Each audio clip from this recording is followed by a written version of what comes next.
شبا از خواب میبرم که خواب تو رو دیدم. دیگه به مادرم قرصای بی اعصاب نمیدم. هر سال پاییز میرسید و برگاشو میری، یادش میافتادم دلم هری میری. آخه کجا رفت مگه نگفت همینجا خونش؟ خیلی حواسنده یعنی شالکی روی شونش. همش از عقلم یه چی میگفت، شرط دلم یه چی. اصلا برم عاشق بشم یه چی.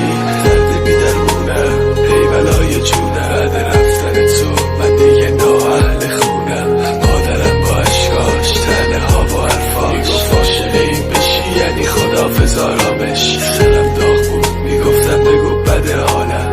مادر من اول و آخر همینو میخوامش.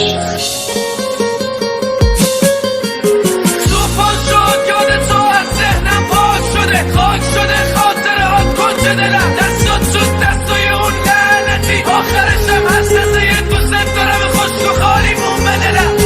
این فلاک بالای در خونه هنوز به نامت. همه روزا رو تنهایی سفر کردم تو چی؟ روزگار به کامته هنوز غریبه کنارته. عشقای که تا سر شب به راحته.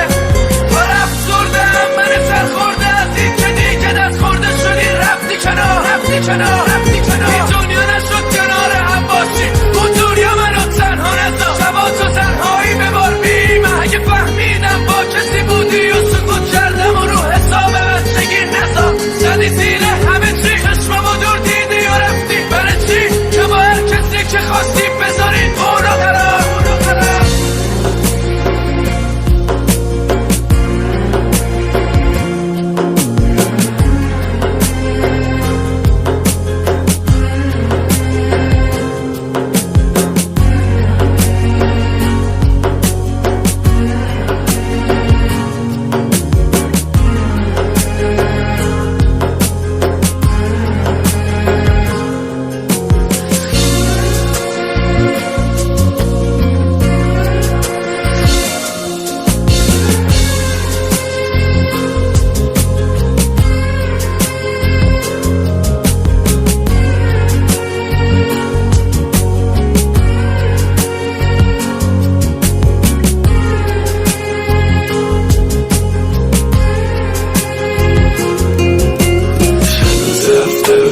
فکر بکنم بهت مگه افروز و بیشتره. تو رو خدا برگرد داره حسم میپره.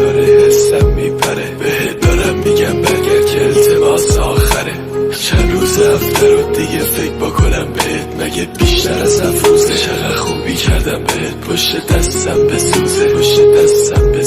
ببین چقدر دوست دارم هنوزم که هنوزه. برای رسیدن به تو قید مادرم رو زدم. بگو چرا رفتی پیغمبری چی شنیدی ازم؟ رفتی بالو پرم زخمی دل از همه پاره. پدر خوب نگاه کن همه اینا تقصیر توه. بعد دیدن تو چرا دیگه قلبم میپیشم. میبینی هر روز دارم دیوونه تر میشم. ولی انصافا این قرصا از تو خیلی بهتره. تا میخورم به شور انگار آب رو آتیشم. هر کسی میرسید میگفت بکن ازش. میگفت با این روزگار درد سر همش. نه من دیگه گوشم بده کار نی. لعنت بد جدایی واسه دلم آرنی. بهت گفتم بری شب میمیره قلبم میگیره. با هر قدم که پاد داره سمت دلش میره. مادرم میپرسید چطور زندگیمو. این موهای سفیدم ولی میگفتم چیمو. جدایی اون زور شه یادم ازت دور شه. دنیایی که ساختم حقم نی نابود شه. چشمای من کورشه دستم پر از خون شه. عشقی که باد ساختم حقم نی نابود شه. خونم و تابود شه دریا گلالود شه. عشق توی سینم حقم نی نابود شه. سمت